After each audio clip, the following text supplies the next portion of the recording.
সুপ্রিয় দর্শক আসসালামু আলাইকুম, কেমন আছেন আপনারা? নিশ্চয়ই ভালো আছেন। আজকের ভিডিওতে আপনাদের সবাইকে স্বাগত জানাচ্ছি। আজকে আমি আপনাদের সাথে একটা গুরুত্বপূর্ণ টপিক নিয়ে আলোচনা করব। সেটা হচ্ছে বাচ্চারা যখন অসুস্থ হয়ে পড়ে তখন তারা কিছুই খেতে চায় না, তার পাশাপাশি বমি তো আছেই এবং দিন দিন যেন শুধু দুর্বল হতে থাকে। খালি পেটে যদি ওষুধ খাওয়ানো হয় তখন সেক্ষেত্রে এটা বাচ্চার জন্য ক্ষতিকর। তো আজকে আমি এমন একটা খাবারের কথা বলবো যেটা যদি আপনার অসুস্থতার সময় বাচ্চাকে দিতে পারেন তাহলে তার বমিটাও কম হবে, তার শরীরটাও দুর্বল হবে না, প্লাস সে আনন্দ করেও খাবে। চলুন জানাচ্ছি সে খাবারটা কি। যাদের বাসায় ছোট বাচ্চা আছে তারা সবাই জানেন যে প্রতি সিজনেই কিন্তু বাচ্চারা অসুস্থ হয়। তাছাড়া সিজন ছাড়াও কিন্তু টুকটাক বাচ্চারা অসুস্থ হয়। বাচ্চাদের অসুস্থতার পেছনে অন্যতম কারণ হচ্ছে এই যে বাচ্চারা হাঁটাচলা করছে, এটা ওটা টুকটাক মুখে দিচ্ছে, জীবাণুগুলো হাতের মাধ্যমে তাদের মুখে চলে যাচ্ছে।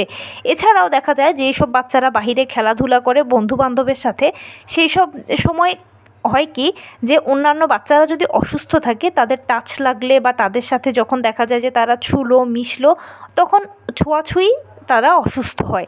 তো যাই হোক, যে কারণেই বাচ্চা অসুস্থ হোক না কেন, যখনই বাচ্চা অসুস্থ হয় তখনই তাদের মেইন সমস্যা হচ্ছে খাবার খেতেই চায় না, কিছুই খাবে না তারা। তার পাশাপাশি বমি তো আছেই এবং এর মাধ্যমে শরীর অনেক দুর্বল হয়ে যায় ওদের। আর অনেক বাচ্চা দেখা যায় যে হসপিটালে ভর্তি পর্যন্ত করানো হয়।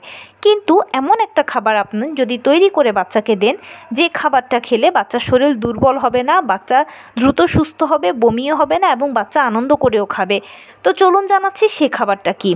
সেটা হচ্ছে সবার বাসায় কিন্তু টুকটাক আমাদের চালের গুঁড়ো থাকে। আর তাছাড়া যেসব বাচ্চার আছে যে বাসাগুলোতে, সেগুলোতে চালের গুঁড়ো রাখাটা প্রয়োজন। চালের গুঁড়োটা বাচ্চাদের জন্য খুবই উপকারী একটা খাবার।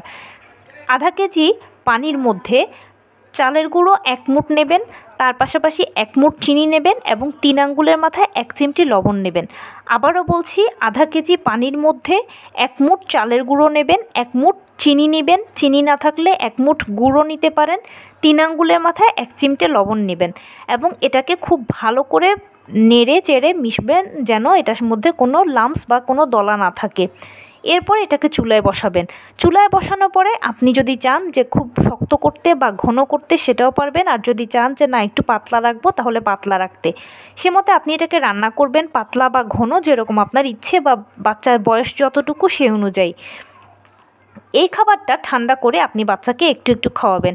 মিষ্টি হওয়ার কারণে বাচ্চারা কিন্তু উইলিংলি এটা খেয়ে নিবে। হয়তো হ্যাঁ, এক বাটি আপনি খাবার নিলেন কিন্তু সে 1 বাটি খেলো না, কয়েক চামচ সেখান থেকে সে খাবে। এরপরে কিছুক্ষণ পরে আবার তার জন্য আপনি খাবারটা নেবেন, সে কয়েক চামচ খাবে। এভাবে অল্প কয়েক চামচ, 2-1 চামচ যদি সে খায় তাহলে দেখবেন যে তার শরীরটা শক্ত থাকবে, সে দুর্বল হবে না, দ্রুত সুস্থ হবে। আর যে ওষুধটা দিচ্ছেন একেবারে খালি পেটে আর ওষুধটা দেওয়া হবে না। কারণ কি, চালের গুঁড়োর মধ্যে রয়েছে পর্যাপ্ত পরিমাণে শক্তি। আর আপনারা সবাই জানেন যে বাচ্চাদের জন্য চালের গুঁড়ো খুব উপকারী। যদি কোনো বাচ্চার পেট খারাপ হয়ে থাকে তাহলে এটা বাচ্চাকে খাওয়াবেন। পেট খারাপের সময় এই চালের গুঁড়োটা কিন্তু পেটটাকে দ্রুত ভালো করতেও সহায়তা করে।